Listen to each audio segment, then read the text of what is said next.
Get started. Today on the AidKonekt Connected USAID Market Series, we are very excited to have Alexis Bonnell here. She is the former Chief Innovation Officer at USAID and former Google Senior Business Executive. At USAID, Alexis led transformation and knowledge management in the Management Bureau, was the first telework executive, and served as the Chief of Engagement for Education.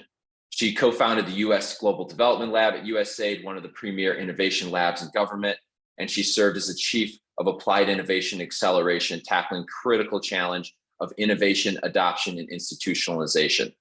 She most recently served, Alexis founded the Global Innovation Exchange, which served as the world's collection of over 16,000 innovations focused on helping change and save lives. Alexis, thank you so much for joining here today. I'd like to just get right into it because I have so many questions here. So a couple weeks ago, or I guess little over a month ago, when I saw ChatGPT go live, my first thought was, is ChatGPT going to write proposals and are we all out of jobs? Could you maybe start just sharing some thoughts on maybe your reaction to my reaction, or what has changed in even just the last few weeks or months in the industry? And what were some of your initial thoughts when you saw the ChatGPT launch? Yeah, you're certainly not alone in thinking that. I think a lot of people are wondering that. And for those who haven't gotten a chance to play with ChatGPT and other tools, I really encourage you to do that, and you'll get a sense of, kind of what the strengths of those are. But Mike, to your point, in just the last month alone, I've been contacted by, I think, at least 8 organizations, some international donors, some UN organizations, local implementers for groups like USAID.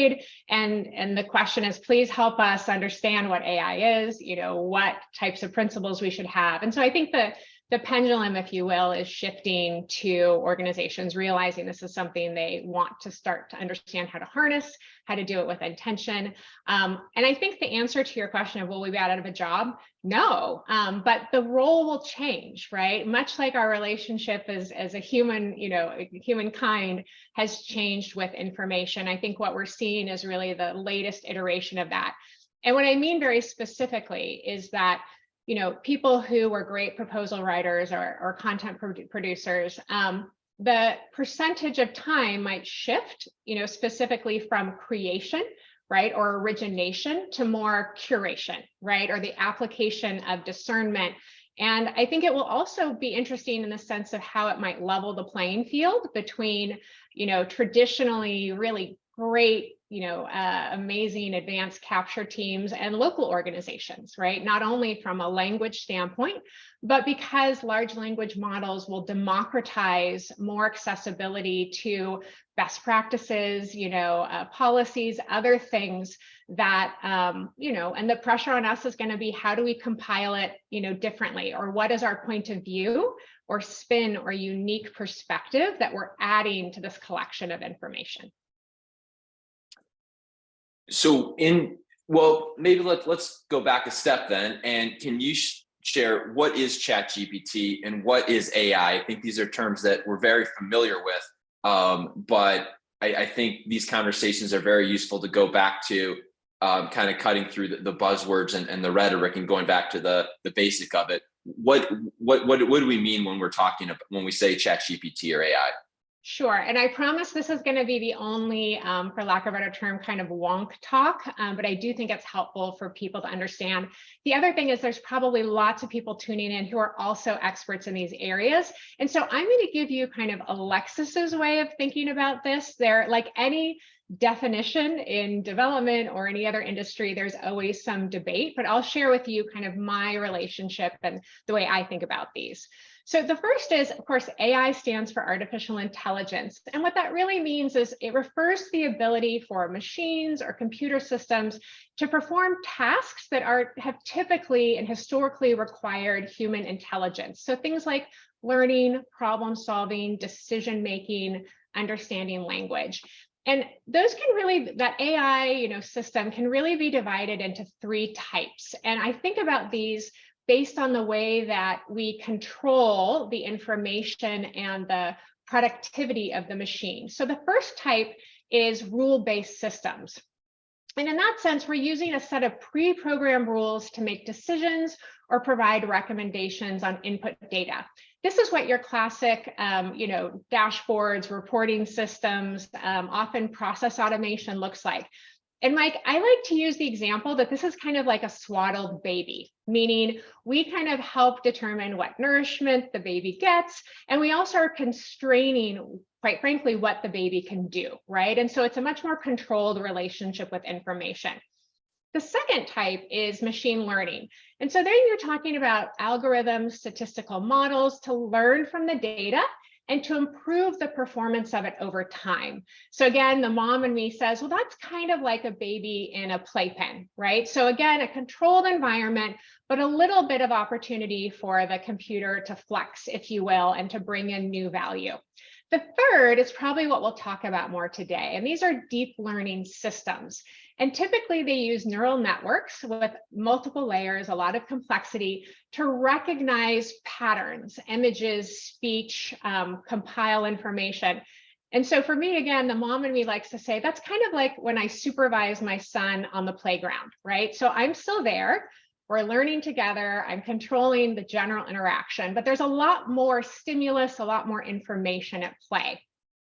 I think just to add on, two other things that are helpful to understand, and ChatGPT is just one tool, if you will. Google has Lambda, Bard, there's a lot of other systems like this coming out. So ChatGPT is kind of, emerged almost like the Kleenex or jacuzzi, but there's a lot of different offerings out there. I think the two other things someone might want to be aware of is the first is NLP. So you're going to hear NLP, that means natural language processing. That's a part or kind of a subfield within AI that really looks at the interaction between computers and human language. It involves models that are, in essence, trying to understand and interpret human language. And this has been really critical. And I think this is a huge area of opportunity when someone thinks about, for example, wanting to Google it on their internal information, right? Really wanting to be able to look at something in a contextualized way. The final category, and the one that we're really into when we talk about models like ChatGPT and others, are large language models. And that's a type of AI model that is really learning how to analyze and also generate natural language. And what's critical about these is that they require vast amounts of text data to enable that type of contextualization and to be able to generate critical insights.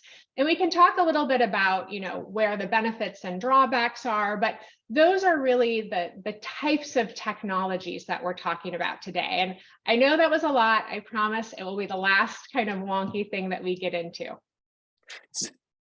Thank you very much. And I think that's really important. So what does this mean for the USAID market? I guess I have two questions here. One is, when ChatGPT was released, were you surprised, or is that just a progression and this was just the big marketing piece of something that's been going on for a while, or was this a big step forward in the accessibility of these AI products? And then what are some of your early thoughts on what this might mean for the aid industry? Yeah, so I think that like any technology, it's a little bit like an iceberg. There's usually a lot going on under the surface, and a lot of history, a lot of time. And also, keep in mind that many of these things are not simply about invention, right? They're actually combining different other technologies or things like the ability to do much more compute, really made these types of models more possible, more feasible. But above the waterline, what I've really found is that the tipping points become when someone can actually play with them, when they are more accessible, when the average person can navigate them. And so I think that that's really what we've seen. And if you think about it, Googling it was one of those tipping points, right, way back when. And now we're at a new tipping point where someone can have a different relationship with information. But I think what's really critical, and I know we're going to show a little bit later, I'm going to actually show you for those who might not have seen, two different AI models that you can play with. And again, I think that idea of engagement and play is really where you start to see these technologies advance and have application. I think in particular, when we think about how they're going to have impact. The way I would think about that is that they're going to have they're already having categorical impact. And what I mean by that is things like AI is already used extensively in cybersecurity. Interestingly, AI is actually really a powerful tool in generating equity as well. So things like translation or being able to have a chatbot or an interaction to make government services more accessible, after call center hours. We're seeing it used, for example, in crops with drones that sense water levels or targeted fertilization, flood prediction, post-disaster relief, health diagnostics. I mean, there's so many different examples. I think when it comes to, for those in the audience that are thinking about how is this going to change my business, right? The way that I interact with opportunities. I think that there's a few. So the first is, when we think about information flow and we think about what it is we're trying to harness when we respond to an opportunity or an RFI or just want to do great work in a mission, there's outside information, right? And so, what that means is what is all the information that is out there and equally accessible? And I think what's going to happen now is these large language models is only going to increase kind of the democratically available information. And that's where I meant that what's going to have to happen instead is that when you're dealing with public information and it's only getting more robust and it's shared and it's democratic, then you really have to think about those unique insights, that value add. I think, though, one thing that is actually going to be an interesting competitive advantage is the idea of being able to apply these models, but to our inside information, our unique proprietary kind of special sauce, our programmatic history, our project history. And if you think about that right now, I want to drop a little fact on you that was a little disheartening, but I think we can change with this technology. And that was my friends, I think it was the Atlantic Council, in essence said that 87%, now keep this number in mind, 87% of the information, reports, research, project summaries, et cetera, that are created in international development are never read by more than 30 people. So if we think about that, how much, and that's within our organization, that's externally. So if you think about it, there's a wealth of information that goes untapped. So I think what's going to be really interesting, and what I'm seeing a lot of organizations lean in on, is that desire to say, how do we unlock, our project information, our project histories, the PDFs, the reports, et cetera, and actually apply some of this technology to our inside information, our proprietary insights. And I think that's where you're going to get the 1 + 1 = 2, right? And it's going to be the unique competitive advantage. So for me, I encourage organizations to think not as much and to be excited about, how this technology publicly makes the game more fair, better, rationale, like better application. But I think thinking about the relationship with information within your own organization and how these tools might fundamentally unlock that is actually really what's exciting. And Alexis, that's exactly where at AidKonekt and Konektid, we're focused is how do we make it more efficient to bid on, win, and manage the aid funding, so that just by making your internal processes more efficient, more funding is going to the field. So you're increasing global impact by making your past performance development processes or tracking processes more efficient. Absolutely. And if you think about it too, in this, I want to highlight really quickly why this matters now, right? Because I actually think it's really important to understand, quite frankly, this is less about technology, and this is more about our relationship as individuals, as organizations, as nations with information, right? And I want to let you know a little bit about where the shift for me happened and kind of recognizing that really I was being asked to be a new type of leader, a new type of almost information steward. And so I think two fundamental things that we have to look at have changed. And that's why we have to confront this maybe faster than we had previous technologies. So the first is the change rate.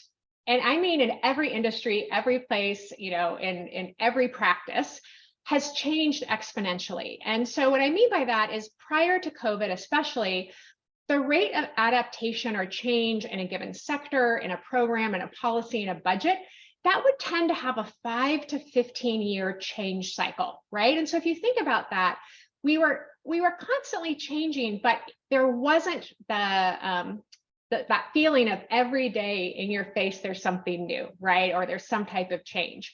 That change rate over the last 4 years has really gone down to about 6 months to 1.3 years. And the reason why I highlight this is because if we don't accept that, right? If we don't accept the fact that actually we're going to be in a much more rapid evolutionary state, change state, responsiveness state, then that actually means people are going to be on the back foot, right? They're going to be disadvantaged. So there's a lot of leaders right now just talking about, how do I lean into change? How do I change a culture? But the second part of that, which is really the critical kind of heartbeat, is actually information. So if you think about it, 7 years ago, 10 years ago, you weren't being asked to make decisions as quickly, and you actually had less information that you were expected to apply when you made that decision, right? Now you're expected to make, decisions, changes, pivots, adaptations, continuous learning faster than ever. But more importantly, you're talking about being able to process 1,000 more times information than you were expected to apply, 6 years ago. And the reason why I think this matters is that, quite frankly, we just can't do that on our own, right? And that's where this idea of not only, the expectation to lean in, to be evidence-driven, information-driven leaders and practitioners, but also, quite frankly, there's too much information. And so we're going to have to adapt to that idea of, how do I play a role of curating, of applying my experience and my discernment versus always originating, right, and creating. And quite frankly, the human being can only process 60 kind of bytes of information at a given time, and you're talking about just enormous swaths. So I say this because I think the way we need to think about it is, it's not changing what we do, it's accepting a new identity for ourselves. And it's about being able to figure out, where are we spending our time doing what in light of these new tools, and how do we harness these tools as an ally, to be able to process that information, to be able to adapt quickly. So I want to get into then how organizations who, after this or probably during this event, are working on a proposal or developing the quarterly report. But first of all, Alexis, let's do the demo. Let's see how this works. So Christine and I got a really cool preview right before this. So take it away, show us a couple practical activities. And while you're getting it set up, I'll just say that I think what was really interesting was just seeing some of the basic ways in seconds or a couple minutes that you can set up some machine learning processes, and starting to think through what are some quick fixes, or what in the industry might call no-code solutions to some of these challenges that maybe are still very analog on these aid projects. Yeah, absolutely. So the first tool I'm going to show you, and I turned off my camera because, as you all will see, I actually have to use it to show you this tool. So Mike, can you confirm that the right screen is up? Teachable machine? Teachable machine. Awesome. Okay, so in the spirit of play, we're going to talk about two types of AI. But to Mike's point, a lot of times we think about AI as being super exotic, and it's just too expensive, and our data is not in the right place. And so today, this is a publicly accessible site. You all can go and play with this. You can access it. But I'm going to show you what a particular type of content AI looks like. So I click Get Started. I'm going to click and choose an image project, a standard image model. And the first class of image that I'm going to train my model in is actually me. So I'm going to turn on my webcam. Hopefully you can see me. And I'm going to literally, now I'm not uploading information. I'm not doing anything. I'm just clicking this button, hold to record. And I'm just taking a whole bunch of pictures of Alexis. Too much Alexis. Sorry about that. The second one, because it's on my desk, is I'm going to do an image of what I call a tumbler. So I'm going to kind of get out of the way, and then I'm going to take a whole bunch of pictures. Now imagine, as I'm doing this, this could be anything. This could be taking pictures of different types of crops or different types of pests and seeing the difference. This could be looking at diagnostic or healthcare imagery. So it's really, quite open. I'm just doing what's handy. I'm going to add one more class, and I'm going to call it headphones, because those are also on my desk. And I'm literally going to get out of the way, and I'm just going to show it a bunch of headphones. Now, Mike, did I tell the computer what a headphone was? Did I say, well, it's black, or it's this, or it has these weird knobs? Did I do any of that? Nope. And you didn't go to a 6-week coding boot camp or anything either before this. That's right. That's the most important part. I did not go to a 6-week boot camp. But what's really important is I want to highlight this because we have traditionally an expectation with data that everything has to be perfectly structured, perfectly labeled, perfectly categorized. And what I want to show with you in this model is that actually that type of structuring, categorization, et cetera, is something that a lot of the technology can do now. So I'm literally going to train model. Again, did you see my wily coding skills and incredible engineering chops at work? It was so fast, we didn't even see it. I'm the fastest, Mike. I am literally just on fire. Now, obviously, for y'all in the audience, I have no coding ability, no ability to do any of this. But what I want to show you is what it generated on the right. So right now, if you look at the bar that is orange and says Alexis, what in essence the computer is doing is saying, after looking at all this image, these data that you captured, I predict, the computer, predict with 100% certainty that the photo in the frame right now, which is Alexis. Now I want to show you what happens when I do this. Now it's 100% certain, right, that it's seeing a tumbler. Now it's certain it's seeing headphones. Now what happens?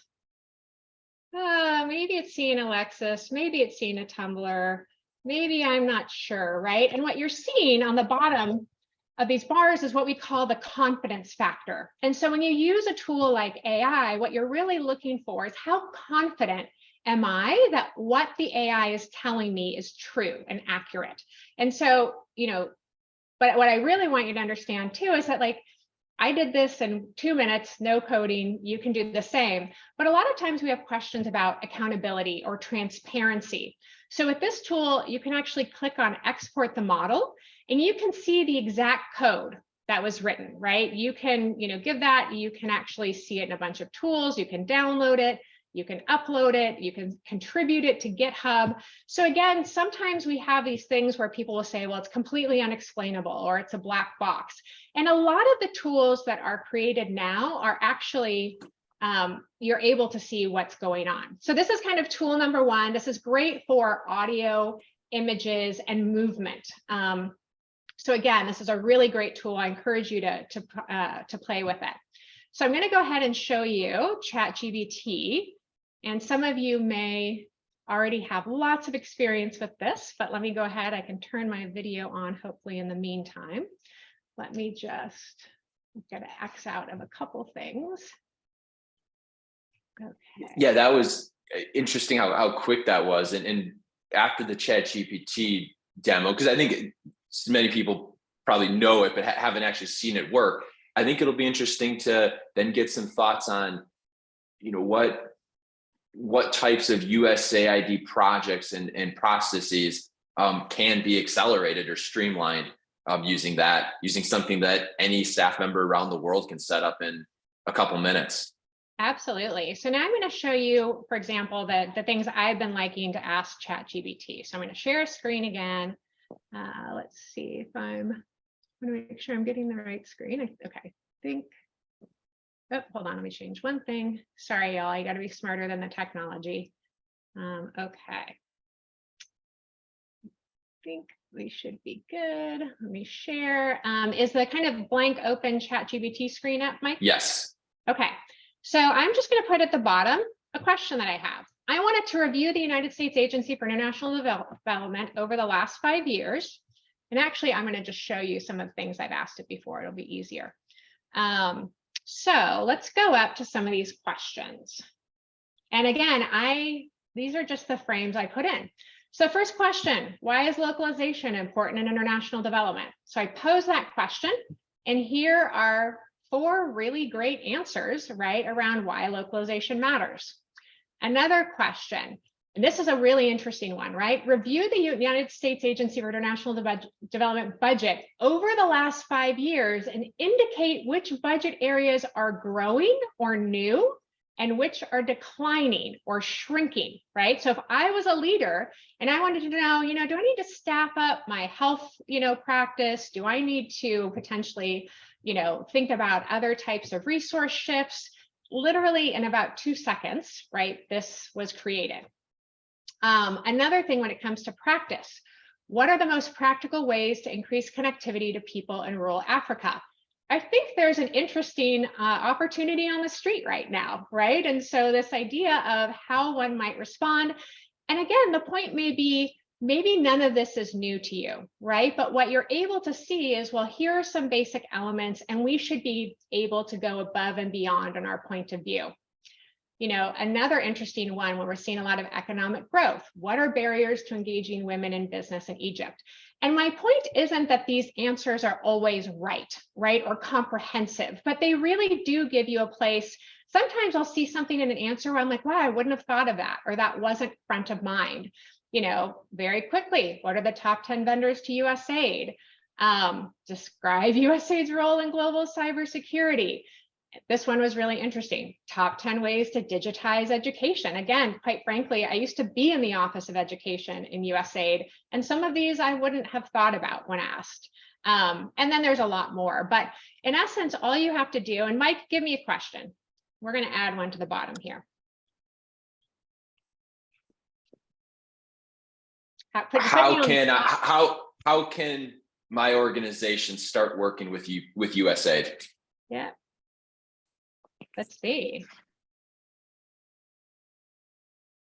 And quite frankly, I'm kind of hoping we get like a not great answer, but we'll see. Oh my gosh. I mean, look at this. Register in SAM. Research programs. Attend industry events. You're doing it right now. You're attending an industry event. Finding partnerships in the Q&A. Share your organization, your link, share what you're doing. And I want you to notice with ChatGPT right now, I didn't tell it to give me 6 steps. Right? I didn't give it a lot of parameters. You can do that. You can give it a ton of parameters and narrow in or expand. But again, I think the point, Mike, is that starting with this is a lot different than kind of starting with a completely blank slate and no information. And you can imagine that each of these has their own subsequent, kind of journey or experience that you might be using. So I'm going to stop sharing, come back in. It almost it's not quite the same, but listening to a conversation a little while ago with the founder of Wikipedia, asking how should Wikipedia be used, he said, Wikipedia is not where you should go to find the answers. It's where you should go to find the questions. Yes. So yeah, and what you're touching on, starting point. Yeah, and what you're touching on, or what I'm really excited about, is when I look at technologies, I actually ask myself, how does this technology influence or change the potential in my behavior, right? So literally, and how I behave, what I do every day, what I think every day, and what I feel every day. But I think what's interesting about the behavior that I hope, to your point, this actually encourages is curiosity, right? Like is permeability to new ideas, right? And if we're not curious, quite frankly, we can't respond to change in a fast enough, more rapid enough, and quite frankly, winning way, right? And so I think this idea of not looking at these tools as competitive, but looking at them as potential allies to be curious, to be exposed to new things is really, to your point on Wikipedia, I think the opportunity. So how can organizations, let's step back into the practical right now. Again, everyone's working on proposals, they're managing projects. How can this be incorporated? They have to deliver on their quarterly reports, they have contractual obligations, they have to get proposals in, but they also can't be left behind on this. What are some practical ways on the how that organizations can start thinking through some of these AI or no code solutions to things they're doing without getting distracted? Is it in the semi-annual reviews of scopes of work and now seeing how do we want to modify these scopes? Or what are some thoughts you have for organizations that might be at the earlier stages of assessing how this is going to affect their scopes and their workflow? Yeah, so I'll give you a personal example of how I used it. So part of what I do, because a lot of this is about bandwidth, right? About time, like you're saying, about trade-offs. I think what is powerful about these tools is that technically, as we saw, they should be able to curate information for consideration rapidly, right? So if we think before about desk reviews and all of the other things we had to do, the first question is what information repository do I want to curate, to be informed when I'm making my proposal, et cetera. And so I did something practically that I call the curiosity crunch, which means that I got my teams together, and that could be, health experts, proposal experts, right? That whole tiger team you put together when you go after a proposal. And one of the things that, I do is say, okay, what do we think we know? What would we like to know? What might be game changing? And I use that curiosity crunch from every angle, because if you think about it, what a great collection of diverse, different opinions that often work on proposals. And so I take that tiger team, I take that curiosity, and in essence, we build a learning model and we put it through something like a ChatGPT or Lambda or Google or things like that. And that gives me, a really interesting and rapid information set. I think, first of all, sometimes what we'd see is there's actually more information, more policy, more best practices in an area that than we knew existed, right? Because in any organization, you're going to have the collection of talent and experience that you have, right? And so, for example, if I've been doing literacy programs for a long time, my bias, and I don't mean that in a negative way, but my assumption might be that teacher training is actually the most effective way to do literacy, right? And that might be true, but in some contexts or places, et cetera, that actually may not be true anymore. And so that curiosity crunch is really important to maybe get beyond like expert bias and be a little bit more permeable to see what other methods, approaches, research, et cetera, might be out there. And think about a large language model. It's not just picking one thing, right? It's not going to one article. It's actually curating the entirety of what's available to it, and it's making contextualized, really weighted level decisions. And so what that means is that, again, while there may be error, bias, a lot of other things in that model, it is giving you, I like to think about it kind of like a pressure test of collective information out there. So that curiosity crunch is one really, I think, rapid, powerful, fast thing that you can do. I think the second, and this takes a little bit more time and investment, and I've seen a lot of organizations lean in, is really that nexus of what has been kind of my chief data officer, my chief knowledge officer, my programmatic information. And that's where groups are taking these tools internally, right? And really taking their internal data set, which may have been previously locked behind PDFs, right? Or other types of things, and unleashing that, because I'm sure everyone on the call will have had the experience of like, I didn't know we did that, right? Or I didn't know we had a history in that, or I didn't know we were the top research organization, in that area 3 years ago. And that idea of being able to make ourselves permeable to the inside experience based and kind of, quite frankly, like street cred based elements of our organization. And it's just, you can't know everything about everything. And so I think that turning it outside and being open and then turning it inside, and it's really going to be that inside collection, the inside reflection that is probably going to ultimately give you the unique competitive advantage.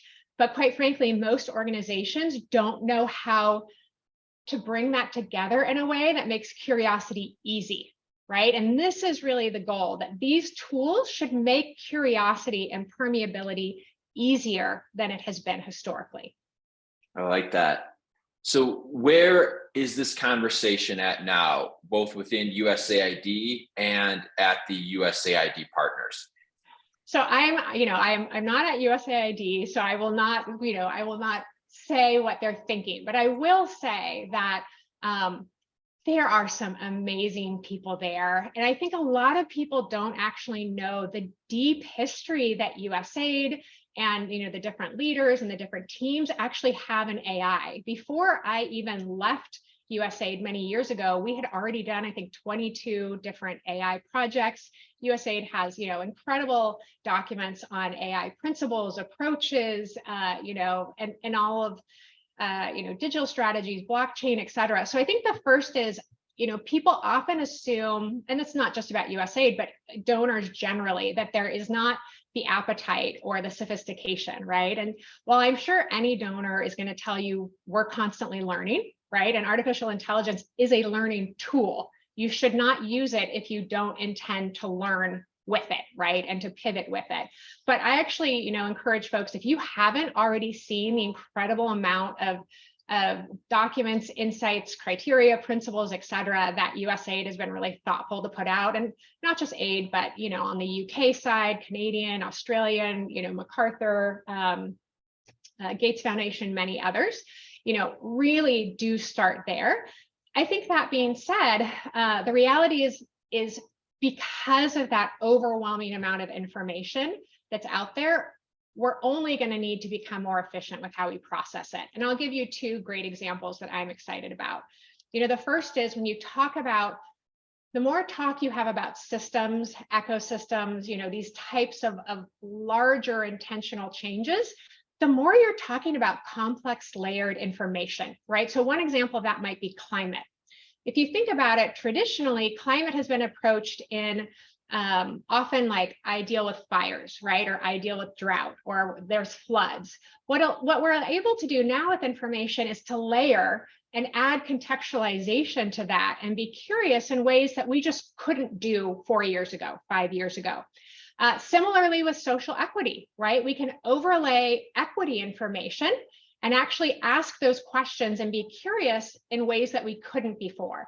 And I think, from a USAID perspective, or one that I think I'm already, appreciate about the team over there and many donors, is those are questions they're asking, right? What are the climate, intricacies and things? What are the equity or localization things? And so, I think they're giving us all the signals, right, that they have a more sophisticated approach. And the question is, what are we as a community that supports their mission and vision? How are we going to meet them, right, with these technologies, with these tools, quite frankly, just to have more impact?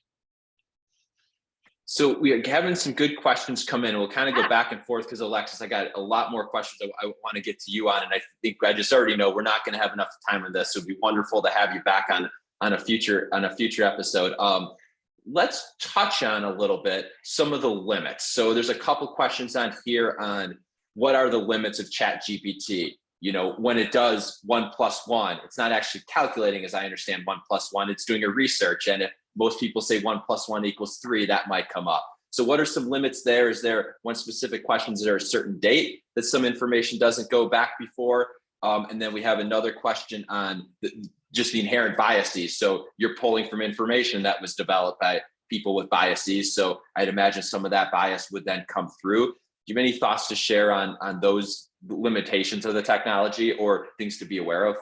Yeah, absolutely. And I think this is where, so to the point on date, if I'm not mistaken, I think ChatGPT goes to October 2021, but someone should correct me. So there's certainly a recency or a lack of recency, bias. That being said, there's a lot of other information flows that you can use around that. I think the question of bias is a really interesting one. And one that I had to confront is, quite frankly, almost all information I consume has bias, right? But more importantly, the way I consume it, the way I choose to be curious, the way that I take in, accept, or reject information is my own bias, right? And so I want to encourage people to think that we always have to be concerned about bias, not just what someone else is giving us, but what we're doing, how we're filtering it, what that looks like for us. So it's absolutely true that NLP models, deep language learning, they can absolutely be biased, and they can be biased in a lot of different ways, gender, race, culture, belief system. But that's why I talk about the shifting relationship with the idea of curation, right? Because you want to be able, in some cases, you're going to be exercising bias in a really intentional and positive way. And in some cases, you may be limiting what you're open to with that. So, I encourage folks, when we think about bias, instead of rejecting it, like if we accept it, then we're actually much more able to make good and healthy, interactions as these kind of information stewards. I think another area, that often is problematic is like contextual understanding, meaning that, an NLP model may misinterpret sarcasm, irony, humor, which can lead to inaccurate or inappropriate responses. And so I think that is, there's a uniqueness of humanness, right, that these machines are not going to get. I'm not sure, for example, if I would, if I'm ready to turn to AI for my human support structure, but in some cases that's actually being explored really interestingly. I think another is data privacy. So when you think about chatbot GBT or a lot of these things, this is, requires huge amounts of data and information. And that means things about data privacy. And this is where I think that idea of making sure we're intentional with what we're putting into public models or shared models, but also, really thinking about how we're creating models internally. And the final are, trying to like larger, legal and ethical issues on things like privacy, security, discrimination. And so, this is not, a panacea technology of perfection, but it's also why I really highlight that a lot of times when we had a kind of create a report generation with, or a relationship with information, that was very constrained, right? We were telling it with a very constrained way to do particular things. So that was a lot around control, right? And our relationship with informational control.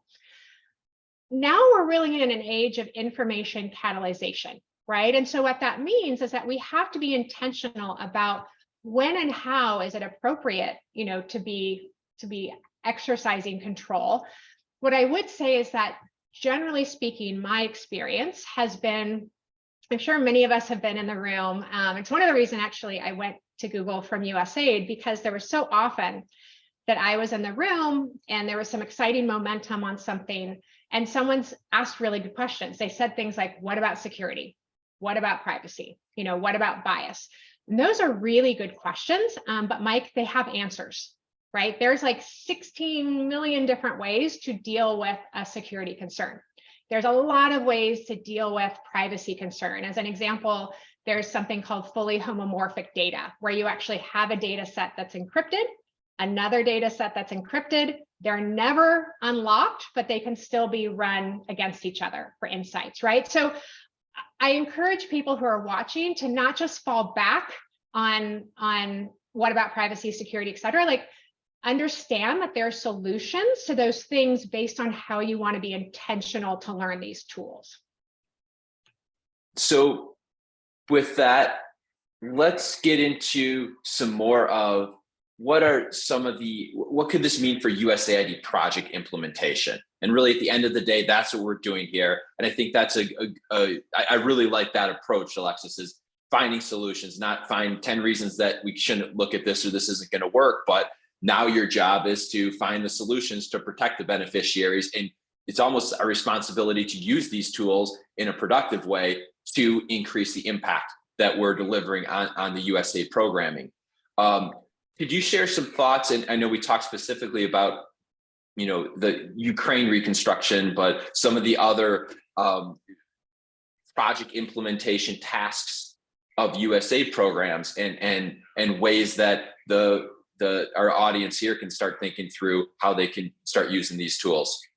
Sure. I think one is, my hope is that we're going to start seeing, even on the donor side, right, whether it's USAID or others, these tools are equally available to the experts that are determining and prioritizing programs within an agency, right? And so what that means is that they may, not necessarily, but they may actually be able to, within these tools, get some insights on areas without having to necessarily do desk reviews, right? Or pay for the same level of market research.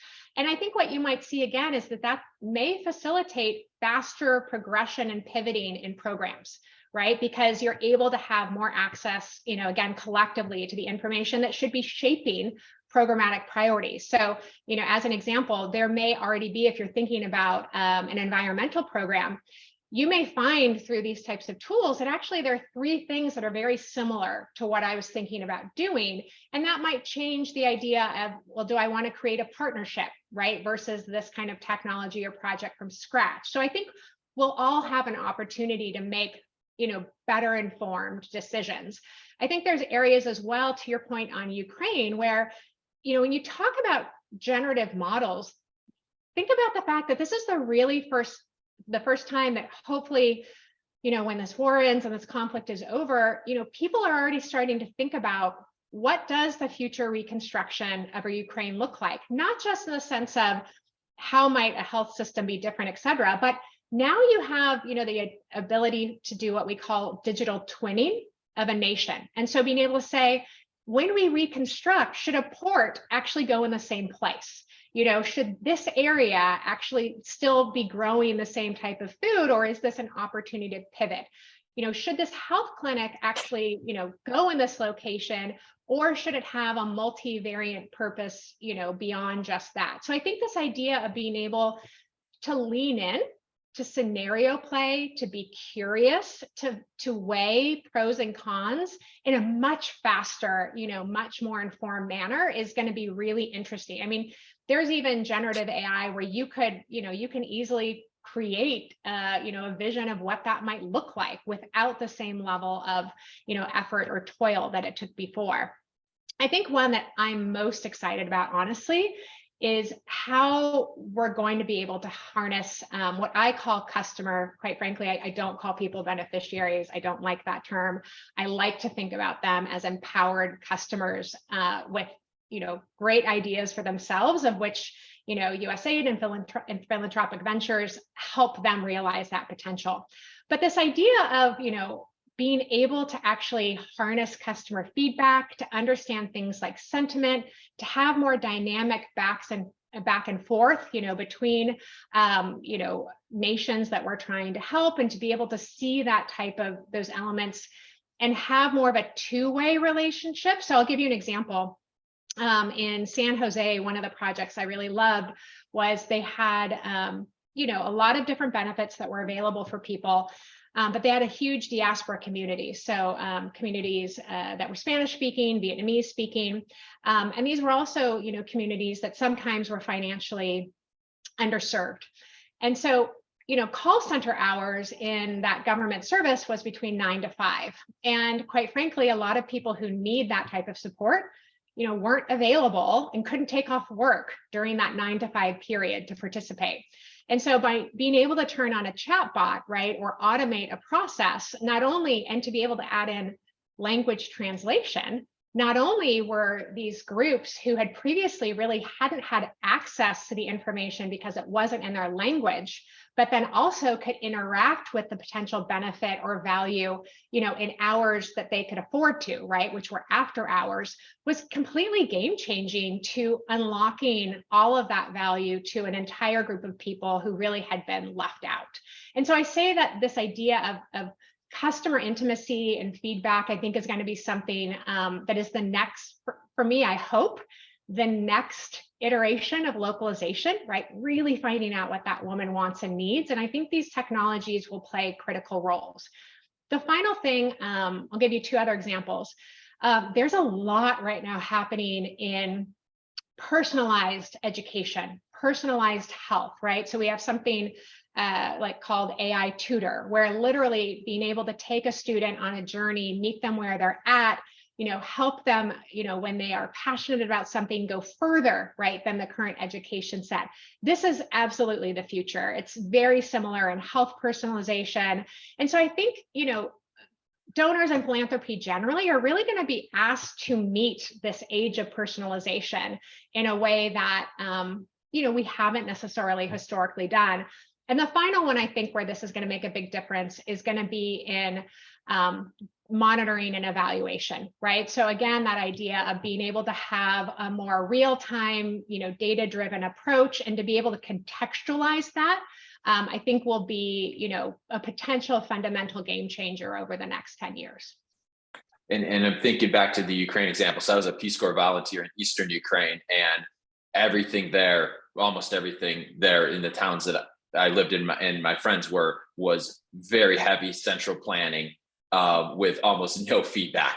And Yeah. so this is the opposite extreme of that. And I just love that idea of that the USAID, I like that better how you say it, the project customers, that there's becoming no reason that you don't have that direct connection, that real-time direct connection, not Excel sheets that are compiled once a quarter. So yeah, I think there's some great ideas there.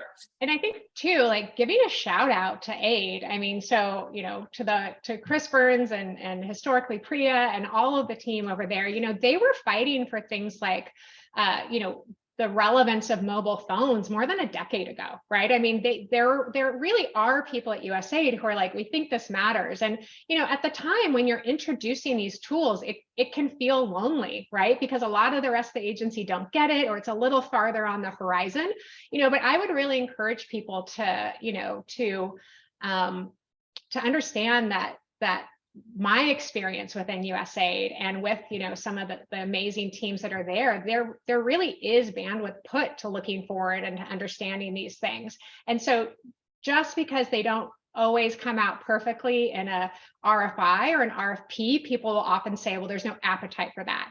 I don't think that's true. I think actually there's a beautiful humility sometimes in the process of any donor saying like, here's what we think we want to do, but they're actually looking for people to submit new and unique ideas, right? There's a beautiful humility in kind of saying, well, let's see what, our partners come back with. And I would really challenge people to, to believe that humility is there, and to believe that there's space to suggest better ways to do things. Thank you so much, Alexis. I want to come back to you with some final thoughts at the end of this, but I want to bring on here Christy Hollywood, who I'm very excited that she could join. Christy's the Chief Operating Officer at Konektid International, which supports primarily business development and USAID partnering needs for both the established primes and the new partners. Christy has 20 plus years of experience in USAID business development and federal contracting, including as the VP of Business Development at Cardno, which was acquired by DT Global, and running her own firm, Hollywood and Associates. Christy, could you share some thoughts you've had on what are some takeaways for business development teams for this? What's the so what that you've been hearing? I'm really excited about this, and I've learned a ton from Alexis just in the last hour. I think some of the things that jump to mind is, oh my gosh, if we could have like a firewalled version of the deck that we could just drill into, so amazing that would be. I really like the idea of finding the questions, not the answers. One of the things I had thought about before our call today was, if you're doing an orals presentation or co-creation, run the solicitation and information you have through the system, see what kind of random questions it generates, or things that you could like prep for. And you have to use the human element, that discernment. But those are some really interesting things. The firewalled versions to really drill into your company's internal information around past performance, past designs. If you're getting stuck and need some creativity, I loved what Alexis said about, okay, here's some basic elements that are out there, whether they're correct or not, but what could we bring that's not there already? It helps you figure out what's that sparkly thing, that innovation that would be the hook to differentiate your bid. Those are just some of the things that came to mind, in addition to like ways that you could use it for implementation on agricultural projects, disaster planning and preparedness and response, all those types of things. Excellent. There's a lot of comments about ChatGPT limitations in terms of input and stuff. And I think one of the other things Alexis mentioned is there's a lot of AI systems out there that aren't the free ChatGPT. So keep that in mind too. Great, thanks, Christy. And with that, I'll just share, if you are interested in learning more about AidKonekt, which does have the searchable deck, and we're looking into doing all of this in terms of digital transformation for business development teams, please feel free to message me. If you're interested in learning about Konektid's USAID Market Accelerator services, or our proposal development services or capture services, feel free to message me or Christy. And we're very happy. We talked with Alexis before this. If you're interested in speaking with Alexis on AI, what this means for your organization, feel free to message us and we can share some more information on how we can get something like that set up. I know Alexis is very excited, Ed, to hear from all of you, and we really look forward to the opportunity to being able to work with any of your organizations individually as we navigate this space. So with that, then, Alexis, do you have any other wrap-up thoughts on what you're looking for? What's kind of that, not that 10-year step of what this looks like, but what's that? Sounds like now it's 1 month or 6 month step that's next in the market. So I know this is going to be maybe a weird way to answer this question, but what I would really challenge people to think about is that this is not as much a technology question as it is a culture question, right? As it is, how is our relationship with information going to be different? How are we going to exercise curiosity, right? Or make it easy to do this? How are we going to use these incredible amounts of information that are now easier to access and exercise discretion, right? And discernment and point of view. How are we going to make investments? I mean, quite honestly, this is a really interesting time when we think about, technology prioritization or investments. And as was said, there are tools that can come in and help you unlock your internal data in this way. But the reason I highlight this is that in my entire career, what I found is, quite frankly, the technology doesn't matter if the culture and kind of the leadership and the spirit, about what the organization is trying to do with the technology isn't clear first. So, again, to your point, whether it's, doing a basic AI 101 class, to help your team understand what is it really, what does it look like, who's doing what, whether it's thinking about, AI principles or governance structures, it's really an opportunity to have a new conversation, right? Both within our organizations and with our donors. And I hope that we embrace it.